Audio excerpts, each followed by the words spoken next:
Saya memiliki 3 hotel kecil, hanya bintang 3, di kota kecil seperti Cepu, di Puncak, dan kota Subang. Beberapa waktu yang lalu, di mana dalam kesempatan rapat tahunan, saya berkumpul dengan para GM hotel tersebut. Sebuah kebiasaan saya ketika diskusi bebas adalah bertanya, beri saya million dollar question. Million dollar question adalah pertanyaan yang bernilai jutaan dolar. Kalau bisa kita jawab, di setiap bisnis pasti ada yang namanya kendala, atau constraint, atau pain point, bukan? Nah, apa itu pain point? Saya bahas sekilas. Pain point adalah masalah yang kalau kita selesaikan akan mendapatkan nilai juta dolar. Dan untuk menyelesaikan pain point tersebut adalah dengan menemukan jawaban. Jadi bulat kan? Kita bahas pain point di sesi lain. Sekarang tentang million dollar question di dunia hospitality yang akan saya lontarkan kepada para GM tersebut. Ketiganya rupanya punya masalah tersebut sudah di bawah sadar karena mereka bertiga dengan cepat menjawab pertanyaan saya tersebut. Mengalir spontan. Artinya memang sudah ada di bawah sadar mereka lama akan pertanyaan tersebut. Salah satu GM berkata, rasanya yang paling penting adalah bagaimana menjual kamar yang kosong di hari sepi. Kan kita semua tahu kalau hari Jumat, Sabtu, Minggu atau hari libur nasional, hotel tanpa promosi 60-80% bisa terjual penuh. Tapi kalau hari Senin sampai Kamis, sering hanya 20% saja kamar laku dan 80% kosong. Jadi apalagi lokasi kita agak dalam atau agak jauh dari keramaian, udah susah jualan yang 80% kamar tadi. Oke, saya mengangguk dan berkata, ada lagi yang lain? Kemudian satu orang GM melanjutkan perkataannya. Saya ingin ada alat atau aplikasi yang bisa menunjukkan dalam radius 2 km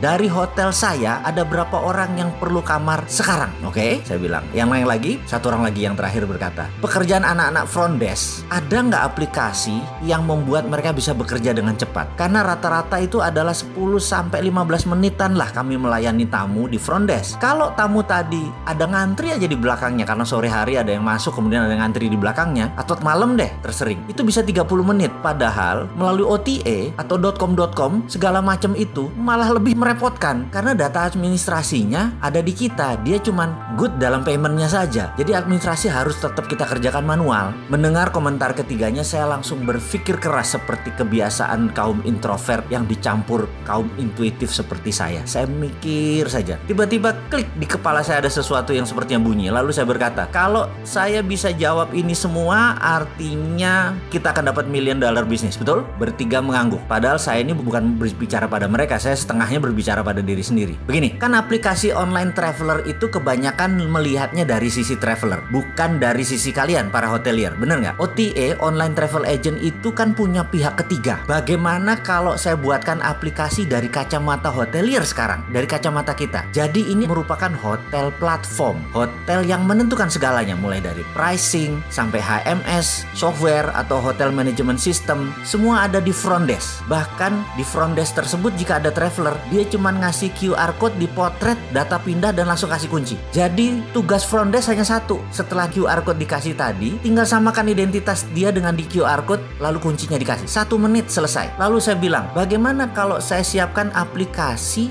di mana kalau traveler cari kamar, nggak usah jauh-jauh hari nyari kamar. Pada saat dia lagi butuh kamar, dia tinggal pencet aplikasinya on di aplikasinya, maka secara otomatis aplikasi itu akan menyebar ke seluruh hotel yang terdekat dalam jarak 2 atau 3 km. Dan semua hotel yang mendapatkan info dari traveler tadi yang sedang cari kamar, hotel lah yang ngebid atau yang menawarkan ke traveler tersebut. Mau nggak 200.000 saya jemput? Mau nggak 200.000 nggak pakai breakfast? Karena kebanyakan kan mereka butuh kamarnya cuma semalam. Karena kita mencari orang-orang yang memang perlu kamar saat ini. Logikanya adalah sama persis ketika kita cari makan melalui GoFood. Anda pencet menu, lalu tersebarlah informasi tadi kepada supir ojek. Lalu para supir ojek itu duluan ngebid ngambil order tersebut. Ini juga sama. Hotel duluan ngebid ke kita. Dengan demikian traveler akan mendapatkan harga terbaik, terdekat, termurah, tercepat. Kamar kosong malam langsung terisi. Traveler dapat harga murah karena masuknya bisa sore dan malam hari, nggak usah 24 jam. Dimana dulu late traveler itu ditembak sama hotel. Jadi sekarang late traveler dapat murah. Kita pun bisa mendapatkan kamar cepat karena saat ini anak-anak muda itu kaum milenial tuh price savvy namanya. Kamarnya maunya 200 ribuan, nginepnya nggak mau mahal tapi HP-nya 15 juta. Plus bawa kamera lagi. Dengan demikian nginep jadi murah, jadi cepat dan merubah kebiasaan orang